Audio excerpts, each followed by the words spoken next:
কি প্রত্যাশা করছেন এবার? দেখেন, আমাদের তেমন কোনো চিন্তা নেই। আমরা এখানে আসছি, খেলা দেখব এবং জিতব। কেননা আমাদের দলে বিশ্বের সেরা প্লেয়ারটা লিওনেল মেসি আছেন। সেই কারণে এবং বিশ্বকাপের পারফরম্যান্স এবং ওয়ার্ল্ড কাপের যেই প্রস্তুতি ম্যাচ ছিল, সেই পারফরম্যান্স সবকিছু মিলিয়ে সবকিছু আমাদের পক্ষে কথা বলছে। এবং যদি ব্রাজিলের সম্পর্কে কথা বলতে চাই, ব্রাজিল দলটা হলো জেমে পড়ে থাকা সেই গাড়ির মতো, যার তেল আছে কিন্তু চলার সামর্থ্য নেই। কারণ তিনাদের বাপ-দাদারা ৫টা বিশ্বকাপ দিয়ে গেছে, কিন্তু তিনারা এখন সেই পূর্ণিমার চাঁদের জলসে যাওয়া রুটির মতো। স্যান্ডেলিনা সো রূপচর্চায় আভিজাত্য। আগে রূপ ছিল, তবে এখন জলসে যাওয়া সেই রুটির মতো হয়ে গেছে। তবে আমরা আশা করছি যে আজকে আর্জেন্টিনা অস্ট্রিয়ার সাথে ৪-০ বা ৪-১ জিতবে, সেটা প্রত্যাশা। মানে শুধুই কি মেসিকে ঘিরেই কি আসলে চ্যাম্পিয়ন হওয়ার প্রত্যাশা করছেন কিনা? না, দেখেন, আমাদের বিশ্বসেরা প্লেয়ার আছে, সেগুলা স্কলনি তিনি তৈরি করেছেন। আপনি যদি দেখেন যে আমাদের গোলকিপার ইমিলিয়ানো মার্টিনেজ এবং আমাদের জুলিয়ান আলভারেজ সহ মার্টিনেজ, এবং আপনারা দেখছেন যে নতুন নতুন যে প্লেয়ারগুলো এনেছেন সেগুলো দুর্দান্ত খেলছেন। দিয়াগো আলমাদা তিনিও আছেন। এগুলো মিলে যদি মেসি ইনজুরি হয়ে যায়, আল্লাহ না করুক যদি মেসি ইনজুরি হয়ে যায়, এই আর্জেন্টিনার দলটা ভালো করার সামর্থ্য রাখে এবং এই আর্জেন্টিনার দলটা আবার বিশ্বকাপ জেতার সামর্থ্য রাখে। মানে এই যে খেলা এখনো অনেক দেরিতে শুরু হবে, কিন্তু এখনই যে দখলে চলে যাওয়া, টিএসসি পুরোটা আর্জেন্টিনার দখলে, এটা নিয়ে কি বলবো? দেখেন, আমি অনেক সময় এখানে খেলা দেখি, তবে আমি আজ আমার বাবা ঢাকা মেডিকেলে ভর্তি, সেখানে ছিলাম। তবে আমি এখন খেলা দেখতে এসেছি কারণ এই দলটাকে আমি খুব ছোট থেকে সাপোর্ট করি।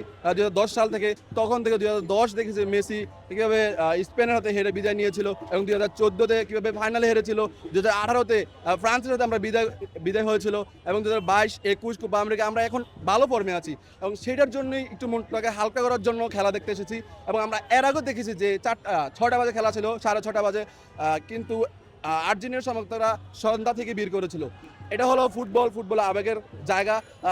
আমাকে যদি কেউ বা আমার বা অন্য কেউ যদি কোনো কারো গার্লফ্রেন্ড যদি বলে যে বোর একটা বা বোর দুইটা বা বোর তিনটায় টিএসসিতে আসার জন্য, কেউ কিন্তু আসবে না, বলবে যে হয়তো সকালে দেখা করবো। কিন্তু ফুটবল একটা প্রবাদ আছে যে ফুটবল এমন একটা বস্তু যা প্রেমিকার রোমাঞ্চ থেকে রোমাঞ্চিত। আসলেই ফুটবল প্রেমিকার রোমাঞ্চ থেকে রোমাঞ্চিত। গার্লফ্রেন্ড আছে তো না? না, গার্লফ্রেন্ড নাই। এই কারণে এগুলো বলতেছেন? না, এই কারণে না, আমি এটা নিয়ে একটু বিশ্লেষণ করেছি যে আমার না, আমি অনেকের জিজ্ঞাসা করেছি যদি তোমাকে তোমার গার্লফ্রেন্ড বলে যে রাত 1টা বাজে টিএসসিতে আসো ঢাকা বিশ্ববিদ্যালয়, বা 2টা বাজে, তুমি কি করবা? বলবো যে না, আমি সকালে দেখা করবো, অন্য একটা সময় দেখা করবো। ঠিক আছে, এই জন্যই বললাম। আচ্ছা, এই যে অনেকে বলে যে আসলে ফুটবলের জন্য মানে মানে নিজের অনেক বড় ভালো কিছু নাকি স্যাক্রিফাইস করা সম্ভব, যে গার্লফ্রেন্ড হইলেও স্যাক্রিফাইস করা সম্ভব। এইটাই তো বললাম যে ফুটবলের জন্য মানুষ অনেক কিছু স্যাক্রিফাইস করতে হয়। ফুটবল এমন একটা জিনিস যেটার জন্য ইমোশন সবসময় কাজ করে, এটার জন্য কোনো নির্দিষ্ট সময় লাগে না।